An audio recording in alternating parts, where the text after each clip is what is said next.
Welcome to Tom Girl, where we talk all things sports, entertainment, fashion, and adventure. On this episode, we're talking to ultra runner Rachel Entrekin. She's crushed marathons, fixed time ultras, as well as standard race ultras, and holds FKTs on numerous trails, including the Wonderland Trail, Rae Lakes Loop, and Trans-Catalina Trail. Welcome to the show, Rachel. Hi, yeah, happy to be here.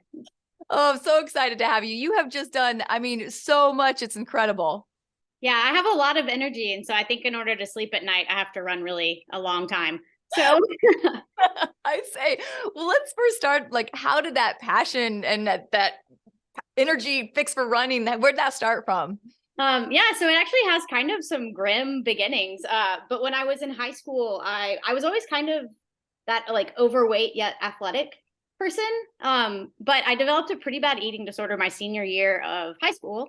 And obviously that manifests in not eating enough food, but it also really manifested for me in a lot of exercise and activity and restrictions on everything basically. And so around that time I, discovered running, this is a really productive thing that I can do that fills up a lot of time. And then also more sinister things. But after I kind of, went, because I had to go to inpatient rehabilitation, not once, but twice, because I don't know how to quit. But I kind of got through all that. And then after I kind of learned how to properly fuel myself, I was like, well, actually, I do still like running. And it was a little bit of a challenge to I don't know, I guess, figure out moderation with both especially initially with both running and also figuring out my caloric intake requirements and all that stuff. But yeah, at the end of the day, I just, decided that I think running is probably the best thing that I do for my mental health at this point, which is really nice because for a long time I used it as a tool to make myself feel better and make myself feel accomplished. But now it's almost more of a celebration of what my body can do instead of a punishment of how it looks or how I feel about it or whatever. So yeah, I kind of discovered running that way. And then once I got to college, I discovered racing. And then I was especially for being 18 and entering longer stuff, half marathons and marathons, I was really quite young and I was pretty good for my age. So it was kind of nice to especially in college when you feel like nobody, it was kind of nice to be the weird girl who runs far. And then not only that, to be pretty good at it. Yeah. So I was kind of known, a lot of people, I worked at the rec center while I was in school, and a lot of people knew me as the girl, because I have really long blonde hair and I always have, but the girl with the blonde hair who runs around campus all the time. So that was pretty cool. And I mean, yeah, it's just kind of become a part of my identity ever since. I've had some breaks here and there. I've had one injury and then had a boyfriend with some weird ultimatum problems. So I've taken a couple of breaks here and there, but I think it's always been something I'm just really passionate about and something that I think really helps me explore the world. And then not only the world, but it also gives me a lot of time to think. Yeah. So yeah, it's definitely a big passion of mine. Yeah. What was the first marathon that you entered? It was my hometown marathon. So it was the Birmingham, Alabama. It's called the Mercedes Marathon. I think I've done it 6 or so times. So every year that because I went to undergraduate and then grad school. And so every year that I was living in Birmingham, I basically would drag my ass to the finish or to the start line. And then I guess also to the finish line. But it's a really lovely race. Their last year was this year, which is a bummer. And I really wanted to go, but I just couldn't afford it. So, but yeah, it was fun. It was really cool. It was actually my PR, my best time until probably, I did it in, I think 2010 or 2009 or something. And it was my PR until probably 2017 or so. It was kind of nuts how long. I mean, I don't know. That might just be a testament to how not fast I am. But I don't think that's the case. What was did at that time, being that young, did you even really train for it, or were you just heck, I'm just gonna go do this? Yeah, I honestly just liked running. I was a little bit nervous because I had done, I think, 2 or 3 half marathons. And I remember at the start of my very first half marathon, it was in Mobile, Alabama or something.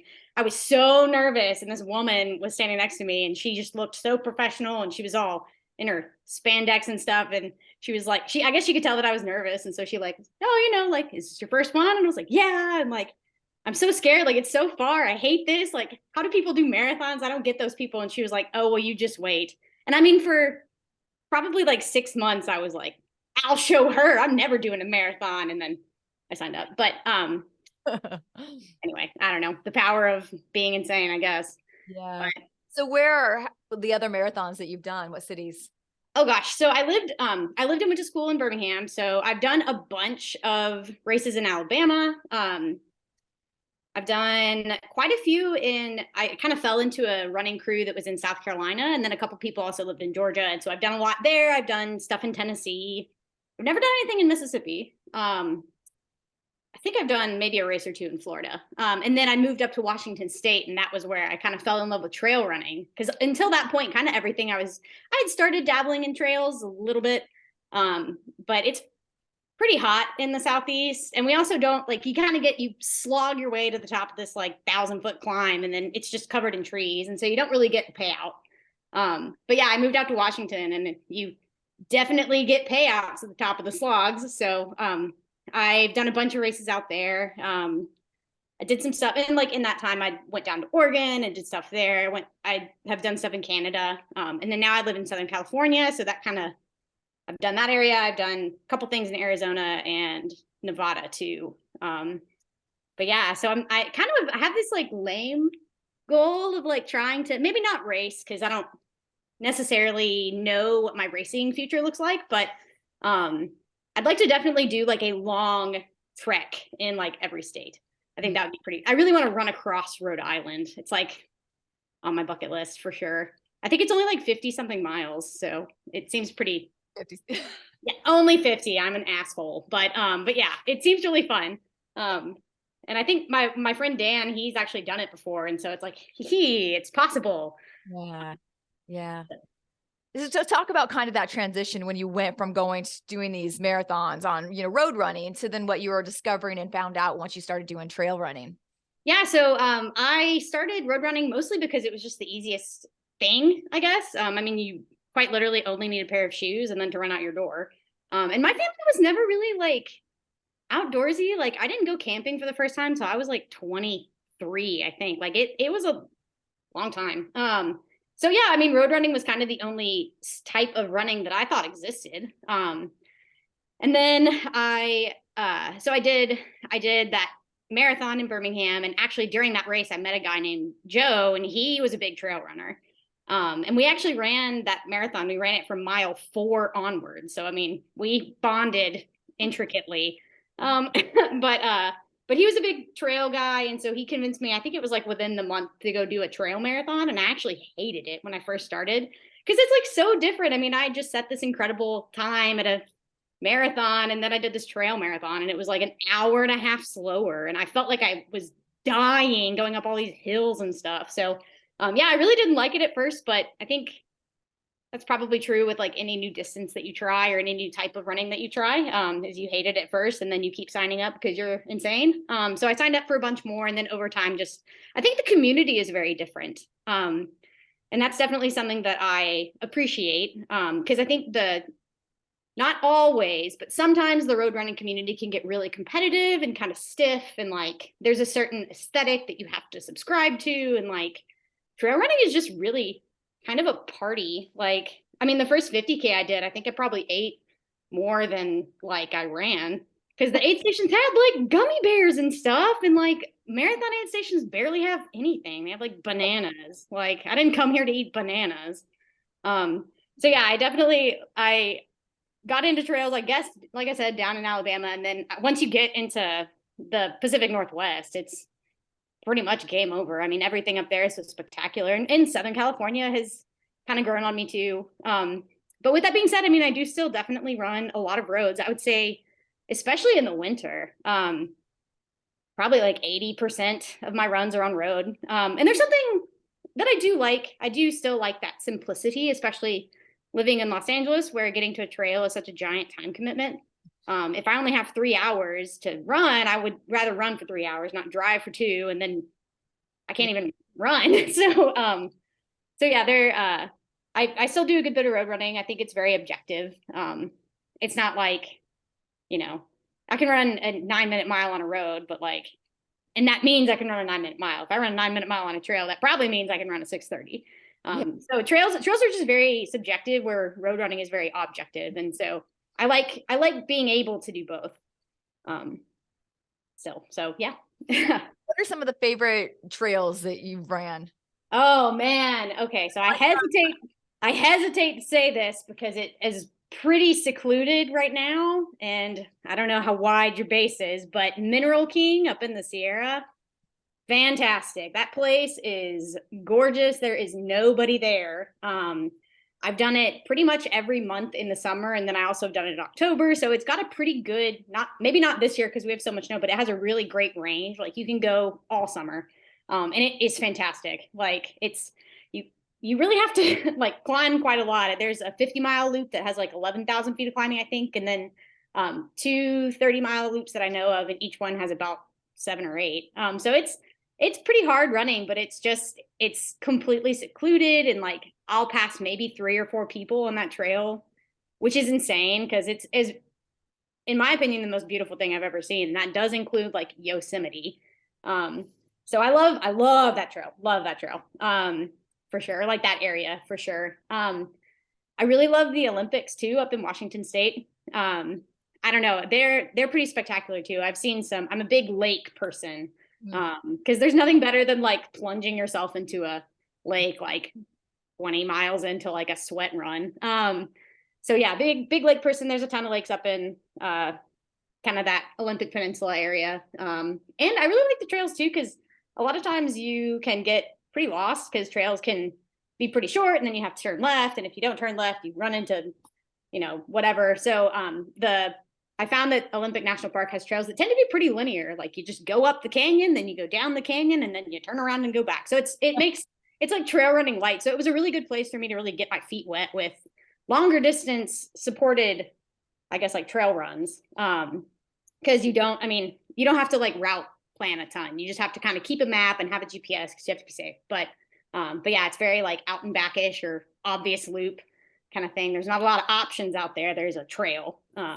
So it's beautiful. So those are probably my top 2 places, for sure. And then I also really, I guess not a trail, but I was just recently in Seattle, and I forget, like they have really good like city trails in downtown Seattle. So I don't know. Those are always going to be a little bit special to me too. Is like Discovery Park, and I don't know, all those like goofy little municipal parks are pretty fun.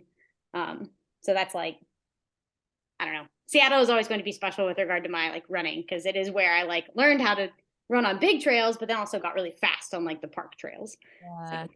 How have you like grown over the years, like, and found your strength or found what works best for you?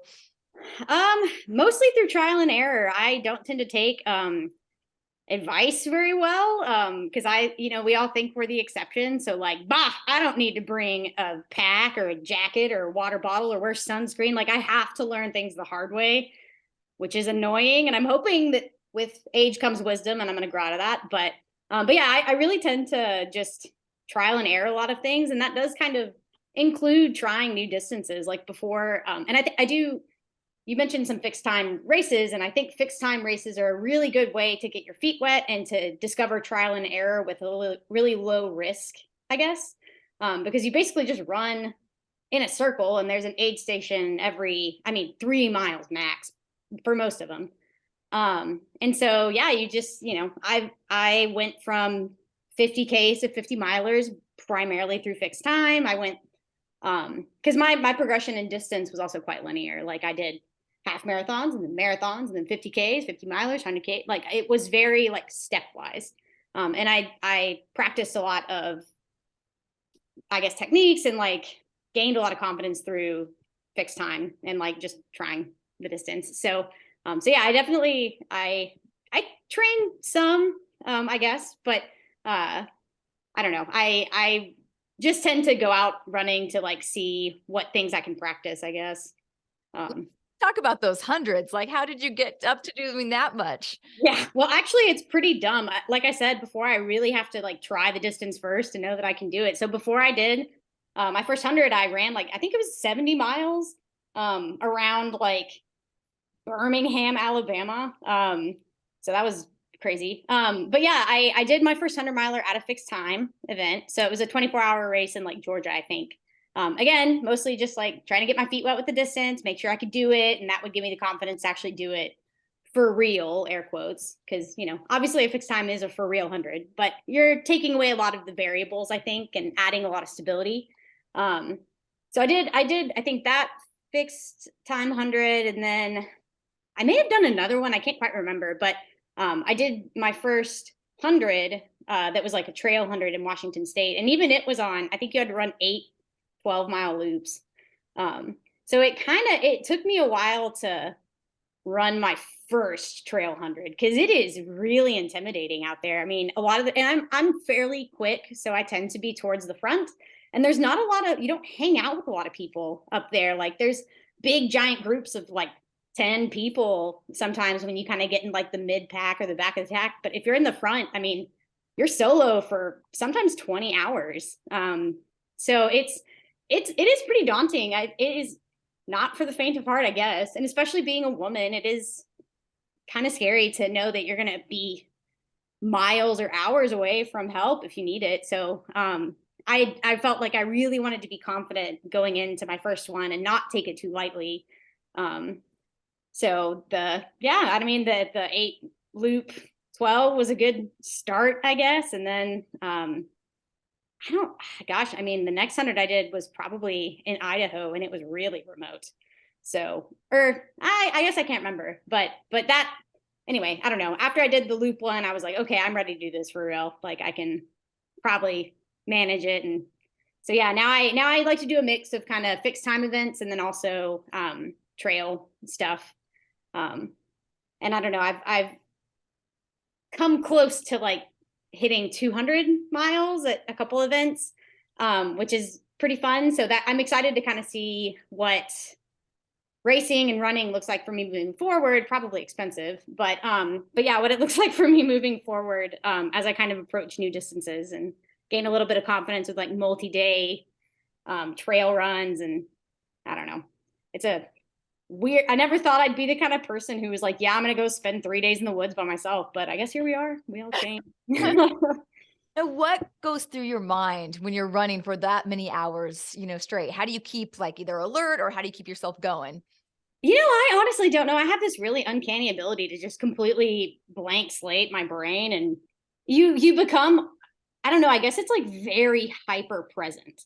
Because you can worry about like, and I do often think about like problems that I'm having in my life, either socially or at work or whatever. I think about like those things, but then, I mean, say I just did a 48-hour, and you can solve your life's problems in the first 8 hours. And now you have 40 more hours to like deal with yourself. And, sometimes you can unearth new problems and solve those or not. But often I just find that like, I don't know. I just kind of turn off my head and like zone out. I guess it's like meditation. So, I mean, I'm obviously like alert enough to like talk to somebody and hold a conversation if I need to, but I tend to, I mean, I do tend, similar to being in the front of the pack with like standard distance ultras and fixed time events. I'm usually one of the only people that runs the entire, or at least most of the time. Like I'm running a lot of those events, so you don't get to talk to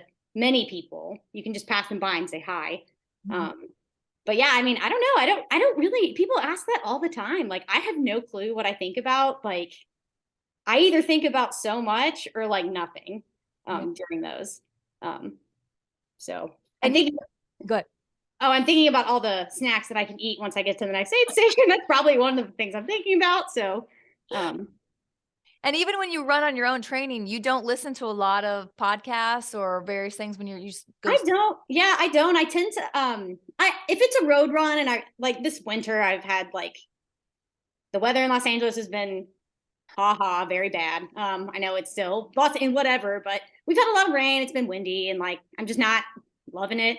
So I have listened to quite a bit more music than usual this winter. But usually, I don't know if I'm out there, I tend to just enjoy checking things out, and like I really like to observe what's happening around me and like look at people, because it's fun to think about like, oh, this person has like, and I know my life and all the things that go into my life, and they have their own set of those things. So I like to pretend like I know and like make up anyway, whatever. So yeah, I tend to just make it into like a fun little game, or like check out houses. And I really don't plan routes either. Like I'll go out the door and be like, well, I have 4 hours. So like if I run for 2 hours, that's fine. If I run for 4 hours, that's fine. And like I don't know how far I'm gonna go, and I don't know where I'm gonna go. But I have a couple games when it comes to like road running or like short trail running or something like that. But yeah, I don't usually listen to anything. I can't even do books on tape, which is kind of a shame, because if I was able to listen to like educational podcasts or like listen to books on tape, I'd probably be some sort of mega genius by now. But Games you play? so I have a blog actually, which no one reads, but I actually wrote a blog piece on the funny, stupid games that I play while running. So my favorite one is the stoplight game. So you're running, and then if you hit it, because in especially road running, if you're in Los Angeles, there's a lot of stoplights. And I don't like to just sit there and like lose my mojo while I'm running. And so if I'll just go a direction until I hit a stoplight, and then I'll just do what the stoplight says. So if it's stopping me, and I'll just turn, and you can wind up in some weird areas. And there's actually this one part of Los Angeles, I was playing the stoplight game this one time, and it was so gorgeous, and I have no idea where I was. And I've tried to find it on a couple runs now, and I just like haven't hit the same stoplights, I guess. And I can't find the stupid map on my phone of where I was. So that's one. That's my favorite one. And then I'll also do one where I like, if I am listening to music, so I've been doing this this winter. If I'm listening to music, I try to match the cadence with the beat of the song, and that one's pretty hard, because sometimes you're like listening to, you're angry, and so you're listening to like System of a Down, and they have like 178 beats per minute, and so I'm just like running a 645, like make it stop. But part of the rule of the game is you can't skip songs, so it could be Bach or it could be anybody, like you run in the BPM. But because yeah, I mean, I don't know, especially after being on trails, trails are pretty fun inherently, and sometimes road running is not. So to kind of make it into less of, it's not a chore, but to make it into less of like a chore, sometimes I'll play games. It's pretty fun. Awesome. Let's talk about, you've had like, not only you're just running all this, but you're winning like a ton of these events. So let's talk about some of your biggest events. And I love that even sometimes like you're beating all the guys, like you won one just outright winner, not even first female, you're first everybody. Like, what does that feel like? And yeah, so I've recently discovered that I hate talking about my accomplishments. So I'm glad that you asked this question, because now I can practice. So I do actually really love beating the guys. I don't know, and it's not because I, want to like make any sort of statement. I think it's just more about like, I love Courtney Dauwalter. She's a very famous female ultra runner, and she just regularly like competes with everyone. I mean, she can compete with the best of any gender and like be very successful. And so I like getting first outright, because I do think it smashes a lot of stereotypes, especially about women in endurance sports, because we may not win like a 5K sprint, but you give us enough time, and like women can crush like a lot of fields, especially the longer that distance goes. And so I work as a physical therapist, and my patients tend to like, if I go for a weekend somewhere and I do a race, they always ask like, oh, like, how'd you do? And like, oh, well, I got first. Like, wow, like, so like, did you beat like, or I don't know, they'll say like, oh, like first feet. No, I got first everybody. I won everybody. And it's always fun because I don't look winning or whatever. Like I don't look like somebody who would do anything super spectacular on like at a race, but it is nice to, I guess, be first. You're competing with everyone. You're not just competing with women, you're not just competing with men, you're like the first place outright. So that's always fun. And I don't know, I think when I set goals for a lot of races too, I don't want to be like, I don't want to just be first female. Like I want to be first sometimes. So I don't know. And I think my favorite first, I guess, that I've ever done was, I guess there might be three, but I did IMTUF, which is a 100-miler out in Idaho, and it's known for being really remote, really like raw. And I think I got top 10. I think I got top 5, but I can't remember if I got like number 4 and number 6, like overall, but I was first female by quite a lot. And like, that was my first, I guess, that I was really stoked about. And then I think maybe a couple of years later, I did this 100-miler called Plain, which is out in Plain, Washington. It's stunning, but it's completely self-supported. So it is like you have to go 100 miles with like a map on your phone and like all of your own stuff. Like you carry 100 miles worth, and it is not an easy course. And that one I got first outright, and that was sick. And that was when I was like, aha, I've crushed through the ceiling. Women rule. Like we can compete at a bigger stage than we think. So girl, what now? Tell me, like, when you have to be self-supported like that, so you have to bring your own water, everything. Correct? You don't have to bring your own water. That's the only thing and I guess some food, because especially out in like Washington and in the mountains of California, like there's berries, you can eat those if you know how. But yeah, you don't necessarily have to bring your own water, but for some, I mean, you need to bring some sort of purification if it's like required or whatever. And then you do have to bring like all your own, like mountains are kind of persnickety, like they change weather really quickly. So you have to bring things that are going to keep you safe. And it's always kind of frustrating because like, I just never pack correctly. Like I do like 3 races in a row where I overpack, and then I'm like, nah, okay, well, I'm not bringing this jacket. I'm not bringing mittens. Like, screw it. I have overpacked the last 3 races. Like, and then I'm underpacked, and it's like, dang it. So I feel like I'm constantly playing this game with supported events of like, or unsupported events of like, what am I supposed to be bringing here? Like, how can I, because you want to be efficient. So how can I be the most efficient, but also have things that I need? That's definitely the hardest part, I think, of unsupported event or races or like FKTs, which are all completely, I only will do unsupported FKTs. I don't know why, but I don't know. It just, to me, it's like, it's very gritty, and it does feel very powerful to be able to like, haha, like if I want to, I can survive and I can pack appropriately for a 100-mile run in the woods. Like, in the event of a zombie apocalypse, like I could be pretty good. Let's talk about those FKTs too, because that's a whole nother thing that you've set, records on. So tell me about some of those and how you go about tackling those records. So I don't know. I don't really know how I got introduced, I guess, to FKTs. I saw, when I moved to Washington, I saw this film. Hang on, I can't remember what his name is, Richard something, but he put on this film about something they called Dick's Rash, because his name was Richard.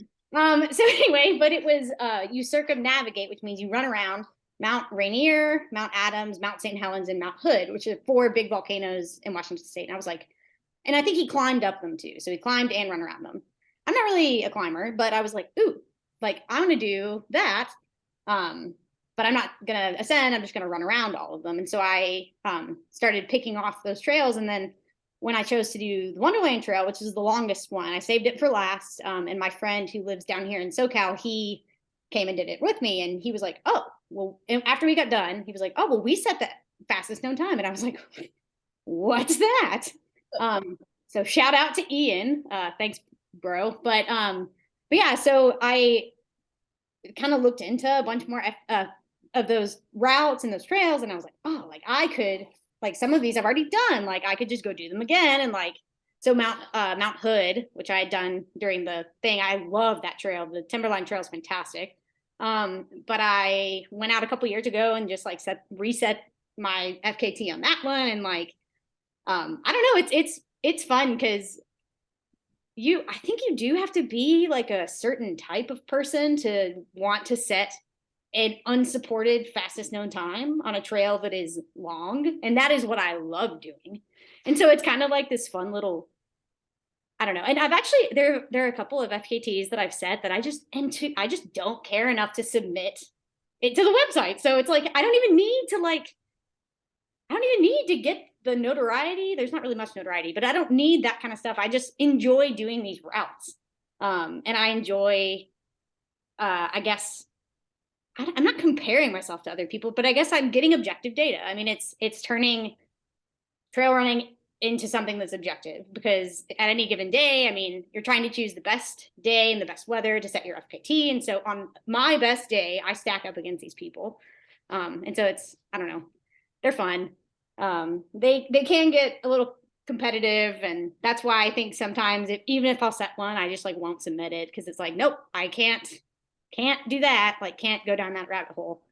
I've been hyper competitive before, and it just does not sit well. So, so yeah, so FKTs do kind of help, I don't know, make like a thing that, I don't know. Yeah, they just are, me and my people, we like the FKTs.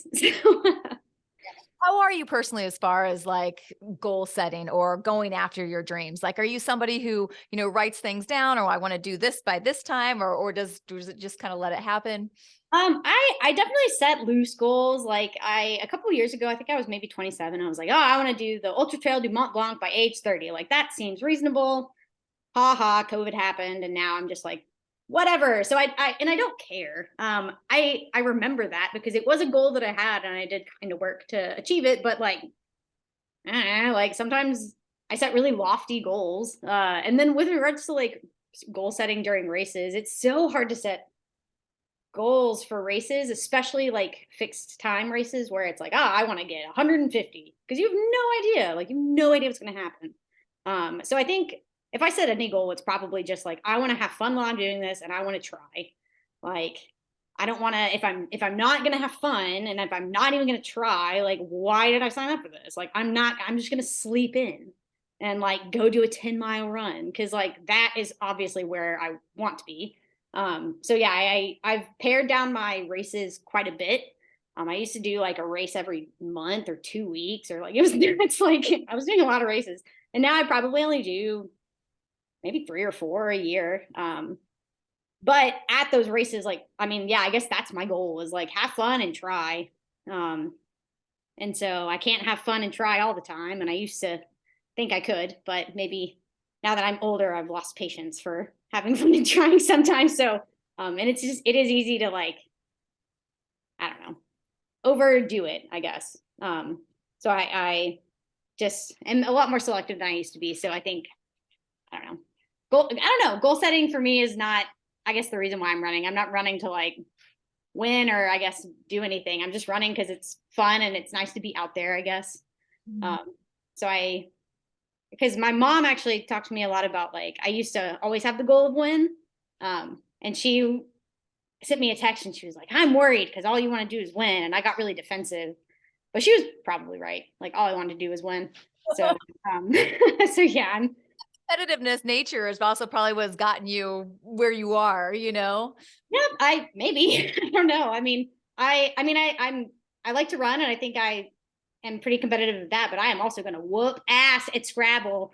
Like, so, and like, I don't know, I really like school, and I was always pretty competitive there. Yeah, I guess you're right. It probably has gotten me somewhere. I read you posted on Instagram. I can't remember which one it was, one of the races that you won though. And you said this one changed you. I don't know if you remember which one that was. Oh gosh. Yeah, that was Cascade Crest. Gosh. Yeah. Tell me what about that changed you? Man, it was hard. I did not do, I did well at it, but that was actually around the time my mom sent me that text, was right before Cascade Crest. So I went into that race with every intention of like kick ass, take names, and win. Because that was my hometown. Like, that was Seattle's trail. And like, I wanted to show dominance on Seattle's trails. And so I went out and I scouted it and ran the entire thing in 3 days and like trained and like did all this stuff to like win. And then I just like fell apart at that race.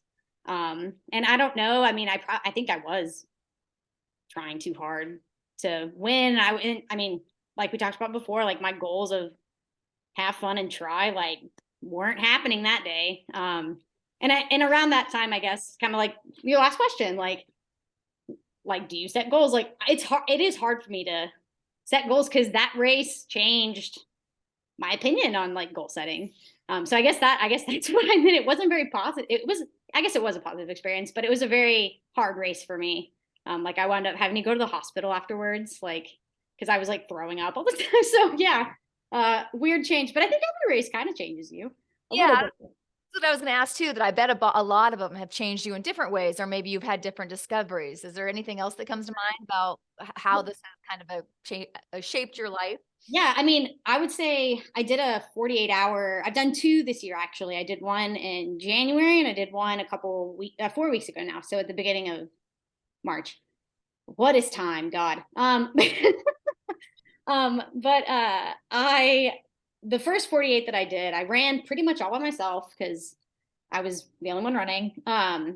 And every now and then I'd get to like meet up with people and we'd run for a little bit. But like, I think that race changed me a lot too, because it did warp my perception of like time and like what is possible. And I really gained a lot of insight for like getting into that meditative headspace, because 48 hours is a long time. And I really never got tired during it. I took, I think, 1 hour nap and then I laid down for an hour. So 2 hours total. Like, and I woke up and I felt totally like, haha, like I'm ready to keep, and I was able to do like 10-minute miles, like at mile 160, like it was pretty weird. So, yeah, I think, sometimes, and I see this a lot at my job too, like sometimes I think people get very bogged down with like, oh my God, this hurts now. I have to stop doing this thing because the thing hurts. But I mean, just give it sometimes, like, especially with things that don't feel like a big hurt, they just kind of suck. It's like, oh, my toe hurts. It's like, no, your toe sucks. Like, give it time and your toe's gonna feel better. And that was a big thing I learned, because I think in the past I wouldn't give it time and I would be like, nope, it hurts, I'm done. And now I've learned like, well, this sucks, but in 2 laps it'll go away. And like a lot of times if I was tired, it's like, you're not tired, you're just bored. Like, find something to be entertaining and you can run for like 3 more hours. So yeah, that one was a changer too, because I learned a lot of mental strategies with getting through 48-hour races, because you can't train for a 48-hour race. You can only go into it mentally. Like once you can train for 24, but you can't train for 48. Like that's all brain. Like your legs are fine. It's all brain once you get to that point. What do you think drives you to make you like want to do that? You know, people would be like, you're crazy. That does not sound fun, running in a circle for 48 hours. You know, what do you think you're like, yes, I'm crushing this? Yeah, I don't know. I think everybody has different ideas of what is fun. To me, like watching sports sounds so boring. Like sitting at a TV in like a bar, like gross. Like I don't want to do that. But for some people, that is so fun. I don't know. I don't know why I think this is fun.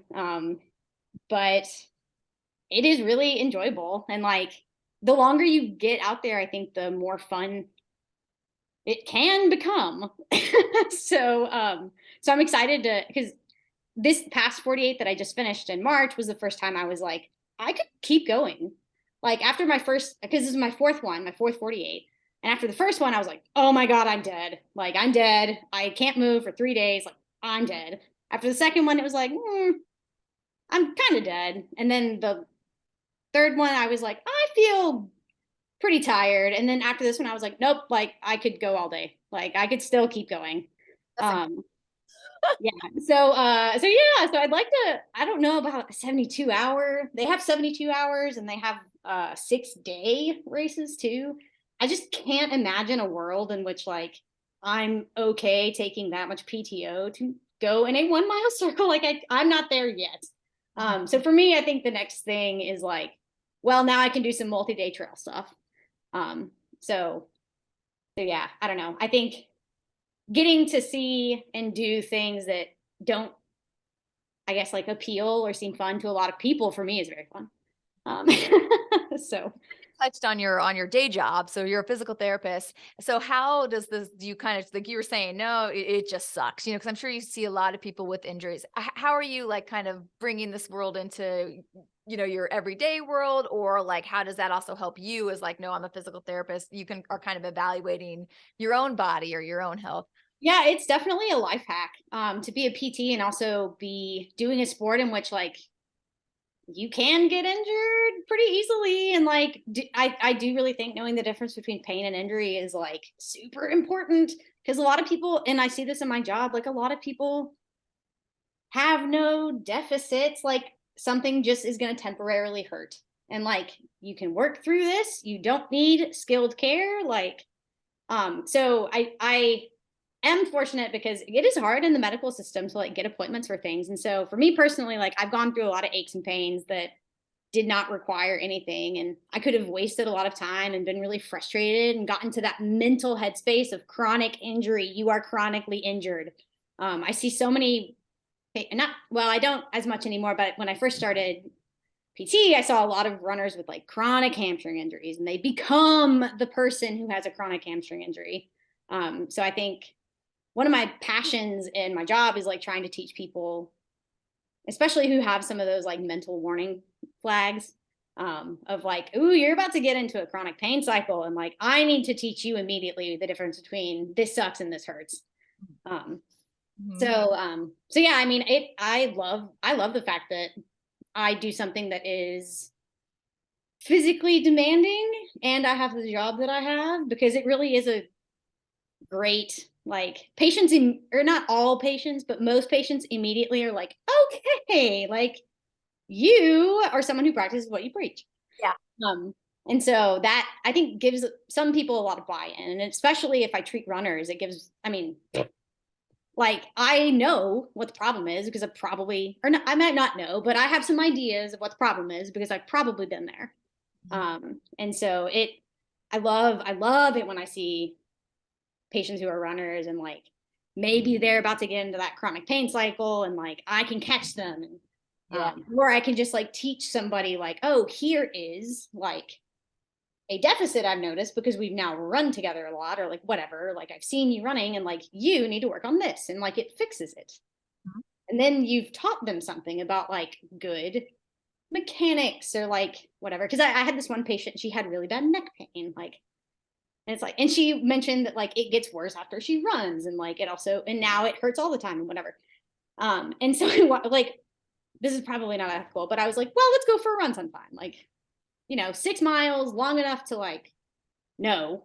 And then yeah, I noticed like within the first mile, her neck, she like looked at the ground instead of like looking straight ahead. And so I got to teach somebody like, oh, well, here's your problem. And she has, I mean, we still keep in touch years later.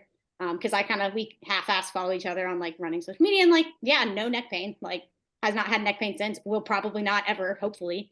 Because it was all just, here's something that I can use my knowledge of biomechanics and help you out with this. Any other tips that you think like runners should be doing for their health, whether they're not stretching or like, what do you think are some of the most important things runners should do to keep their longevity?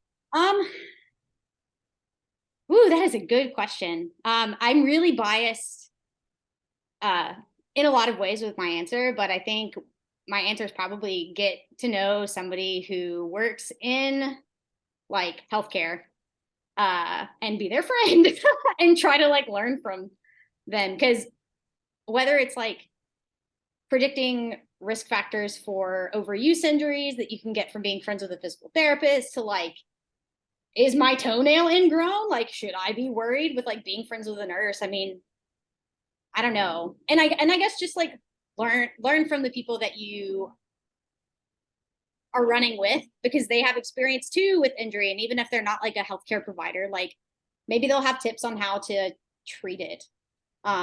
Or like things to try or what worked for them or whatever. So yeah, I don't know. I think that more runners need to get off social media and talk to real people who are out there racing with them. There's a rabbit hole when you start looking up injuries on like yeah, because Dr. Google doesn't know, and neither does some Instagram influencer. Like, so like get out there and talk to people and crowdsource and like figure it out. But yeah, so I think I guess that's what I want them to do is like learn more about the sport that you're dedicating so much time to. And then women, you probably need to work on your hips, so you should do that. But probably everybody should. I don't know. We just did that half marathon, and it was the first time where my hips, like, they didn't like, not like they locked up, but there was a lot of pain in there. And I was like, I've never had that in these half marathons until this one. I don't know what I did differently. Yeah. I mean, I think, yeah, I don't know. If you're going to spend, I've recently had to kind of grapple with this lately as I've started increasing my distances, but like recovery is a big thing. You need to take it. Saying this to myself. But yeah. And so I think more runners, especially as you get into those long distances, I do think we need to figure out other things that we're passionate about. Whether it's like some sort of cross training. And for me, that's kind of looked a little bit like yoga lately, which is so weird if you know me. Like I'm not very poised or whatever, but I really think like taking more time and respecting your body's limits is probably something that more runners need to do. I think I'm just talking to myself at this point, but yeah, I don't know. I kind of, before I was talking about that chronic pain cycle, I think a lot of that chronic injury stuff can be caught early as long as you figure out the difference between something sucking and something hurting. And then if something is hurting, you need to respect that. So taking time to recover is probably pretty key. So yeah, do that. Let's all do that.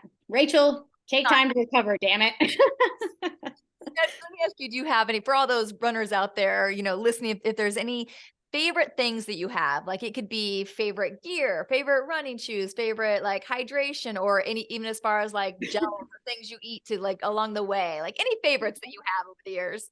Well, this is a weird answer, but it is the first one that came to my mind. My favorite pizza place, because it is in a great running area, is Pie for the People in Snoqualmie Pass, Washington. It's right at the base of like 100 of my favorite trails. Like the PCT runs through there, which is this giant trail that goes from Mexico to Canada on the West Coast.